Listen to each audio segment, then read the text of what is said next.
ఓపీడీలో మనం కొంతమంది patients scan తీసుకొచ్చి సార్ కిడ్నీలో స్టోన్స్ ఉన్నాయి, లేజర్ చేసేసేయండి, లేకపోతే ఆ ట్రీట్మెంట్ చేయండి అని చెప్తా ఉంటారు. అసలు లేజర్ ఎవరిలో వాడతామంటే కిడ్నీలో స్టోన్స్ పేషెంట్స్కి, అప్పర్ యూరిటరిక్ పేషెంట్స్కి, బ్లాడర్ పేషెంట్స్కి. ప్రతి స్టోన్ని లేజర్ చేయాల్సిన అవసరం లేదు. కిడ్నీలో ఒక 1 సెంటీమీటర్ స్టోన్స్, 1.5 2 సెంటీమీటర్స్ దాకా 1 to 2 సెంటీమీటర్ స్టోన్స్కి మనం లేజర్ ట్రీట్మెంట్ అడ్వైస్ చేస్తాం. అంతేకాకుండా అప్పర్ యూరిటరిక్ స్టోన్ వీటిలో కూడా మనం లేజర్ అడ్వైస్ చేస్తాం. కిడ్నీలో 3 పార్ట్స్ ఉంటాయి: upper calyx, mid calyx, lower calyx. So stone అనేది ఎక్కడుంది, ఎంత సైజు ఉంది, ఎంత హార్డ్నెస్ ఉంది, ఎంత వాల్యూమ్ ఉంది, లొకేషన్ ఎక్కడుంది, వీటన్నిటిని మనం చూసుకొని ఇప్పుడు మనం లేజర్ అడ్వైస్ చేస్తాం. 4mm, 3mm, 5mm multiple stones ఇవి ఉండడం వల్ల మనం లేజర్ చేసినా కూడా మళ్ళీ వాళ్ళకి తరచుగా స్టోన్స్ ఏర్పడుతూనే ఉంటాయి. లేజర్ చేయడం వల్ల ఏర్పడవు, వాళ్ళ యొక్క ఫ్యామిలీ హిస్టరీ, వాళ్ళ యొక్క బాడీ టెండెన్సీని బట్టి మళ్ళీ స్టోన్స్ ఫామ్ అవుతూ ఉంటాయి. సో ఫైనల్గా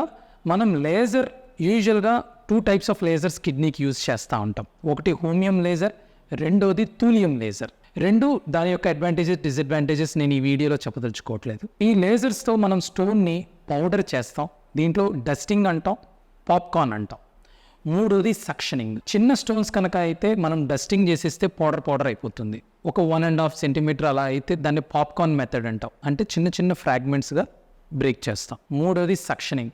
వాల్యూమ్ ఆఫ్ ది స్టోన్ ఎక్కువ కాకుండా 2 సెంటీమీటర్స్, 2.5 సెంటీమీటర్స్ ఎక్కువ హార్డ్నెస్ లేని స్టోన్స్ మనం కొంచెం పెద్ద ఫ్రాగ్మెంట్స్ చేసి సక్షన్ ద్వారా ఆ స్టోన్స్ని, ఫ్రాగ్మెంట్స్ని మొత్తం మనం సక్ చేసేసేయడం వల్ల పెద్ద స్టోన్స్ని కూడా మనం లేజర్ ట్రీట్మెంట్ ద్వారా ట్రీట్ చేయొచ్చు. ఇది కిడ్నీలో ఉన్న స్టోన్స్. ఇది చేయడం వల్ల ఇంజరీస్ అవ్వడం కానీ, ఇన్ఫెక్షన్ రావడం కానీ, బ్లీడింగ్ రావడం కానీ, లేకపోతే ఫ్యూచర్లో ఇది చేయడం వల్ల మళ్ళీ ఇంకోసారి స్టోన్ మళ్ళీ ఏర్పడటం కానీ ఇలాంటి కాంప్లికేషన్స్ యూజువల్గా చూడడం. అప్పర్ యూరిటరిక్ స్టోన్ అంటాం. అప్పర్ యూరేటర్లో స్టోన్ కనుక బ్లాక్ అయితే మనం స్టోన్ ఎప్పుడూ యూరేటర్లో పౌడర్ చేయకూడదు. దాన్ని కిడ్నీలోకి పుష్ చేసి కిడ్నీలో మనం ఎట్లయినా సరే మనం సర్జరీ చేయొచ్చు, కానీ పొరపాటుని కూడా యూరేటర్లో తీసుకెళ్ళి యూరేటర్లో కనుక మనం లేజర్ ఫైబర్తో చేసినట్లయితే కొంతమంది పేషెంట్స్కి యూరిటరల్ స్ట్రక్చర్ ఫామ్ అయ్యే అవకాశం ఉంటుంది. So better not to do procedures in the ureter. అంతేకాకుండా కొంతమందికి బ్లాడర్లో కూడా స్టోన్స్ ఏర్పడుతూ ఉంటాయి. వాళ్ళకు కూడా మనం ఈ లేజర్ ప్రొసీజర్ ద్వారా స్టోన్స్ని పౌడర్ ఆర్ చిన్న చిన్న ఫ్రాగ్మెంట్స్ దాన్ని సక్షన్ చేసేసి బయటికి తీసేయచ్చు. మెయిన్గా ఈ లేజర్ అడ్వాంటేజ్ ఏంటంటే హోల్ పెట్టాల్సిన అవసరం లేదు, బ్లీడింగ్ చాలా తక్కువ, ఇన్ఫెక్షన్ వచ్చే ఛాన్స్ చాలా తక్కువ.